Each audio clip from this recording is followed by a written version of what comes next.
Dr. Baliga here. This is the fourth in a series of podcasts derived from a memo written by Mr. Bill Gates titled The First Modern Pandemic. This is a verbatim reading from the memo, and this podcast will discuss testing. All of the tests to date for the novel coronavirus, Mr. Gates writes, involves taking a nasal swab and processing it in a polymerase chain reaction machine or PCR machine. His foundation has invested in research showing that having patients do the swab themselves at the tip of the nose is as accurate as having a doctor push the swab further down to the back of one's throat.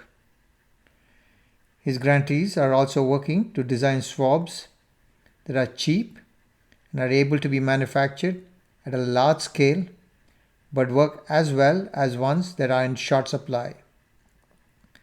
This self-swab approach is faster, protects healthcare workers from the risk of exposure, and should let regulators approve swabbing in virtually any location instead of only at a medical center. The PCR test is quite sensitive. It will generally show whether you have the virus even before you have symptoms or are infecting other people. There's been a lot of focus on the number of tests being performed in each country. Some, like South Korea, did a great job of ramping up testing capacity, but the number of tests alone don't show whether they are being used effectively. He writes, you also have to make sure you are prioritizing the testing on the right people. For example, healthcare workers should be able to get an immediate indication of whether they are infected so they know whether to keep working. People without symptoms should not be tested until we have enough tests for everyone with symptoms. Additionally, the results from the test should come back in less than 24 hours so you quickly know whether to continue isolating yourself and quarantining the people who live with you. In the US, it was taking over 7 days in some locations to get test results, which reduces their value dramatically. This kind of delay, he writes, is not acceptable. There are two types of PCR machines: high volume batch processing machines and low volume machines. Both have a role to play. The high volume machine provide most of the capacity. The low volume machines are better than when getting a result in less than an hour is beneficial. Everyone who makes these machines and some new entrants are making as many machines as they can. Adding this capacity and making full use of the machines that are already available will increase the testing capacity. The Gates Foundation is talking to manufacturers about different ways to run the big machines that would make them more than twice as productive. Another type of test being developed is called Rapid Diagnostic Test, RDT. This would be like an in-home pregnancy test. You could swab your nose in the same way as for the PCR test, but instead of sending it into a processing center, you would put it in a liquid container and then pour the liquid onto a strip of paper that would change color if it detects the virus. This form of test may be available in a few months, he writes.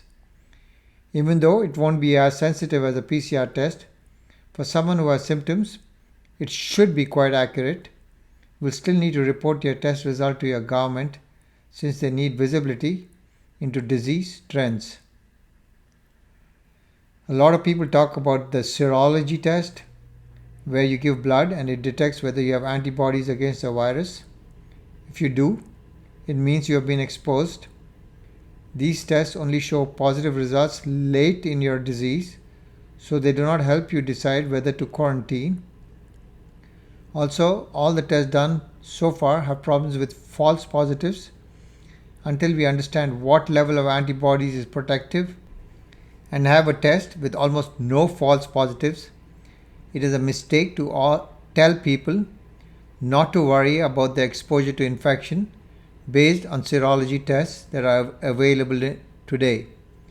In the meantime, serology tests will be used to see whether who can donate blood and to understand disease dynamics.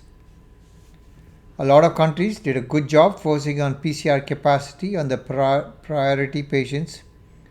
Most countries had their government play a central role in this process. In the US, there is no system for making sure the testing is allocated rationally. Some states have stepped in, but even in the best states, the access isn't fully controlled. Testing becomes extremely important as a country considers opening up. You want to have so much testing going on that you see hotspots and are able to intervene by changing policy before the numbers get large. You don't want to wait until the hospitals start to fill up and the number of deaths go up. Basically, there are two critical cases: anyone who is symptomatic and anyone who has been in contact with someone who tested positive. Ideally, both groups would be sent a test they can do at home without going into a medical center. Tests would still be available in medical centers, but the simplest is to have the majority done at home. To make this work, a government would have to have a website that you go to and enter your circumstances, including your symptoms. You get a priority ranking, and all of the test providers would be required to make sure they're providing quick results to the highest priority levels. Depending on how accurately symptoms predict infections, how many people test positive, and how many contacts a person typically has, you can figure out how much capacity is needed to handle these critical cases. For now, most countries will use all of their testing capacity for these cases. There will be a temptation for companies to buy testing machines for their employees or customers. A hotel or a cruise ship operator would like to be able to test everyone even if they don't have symptoms.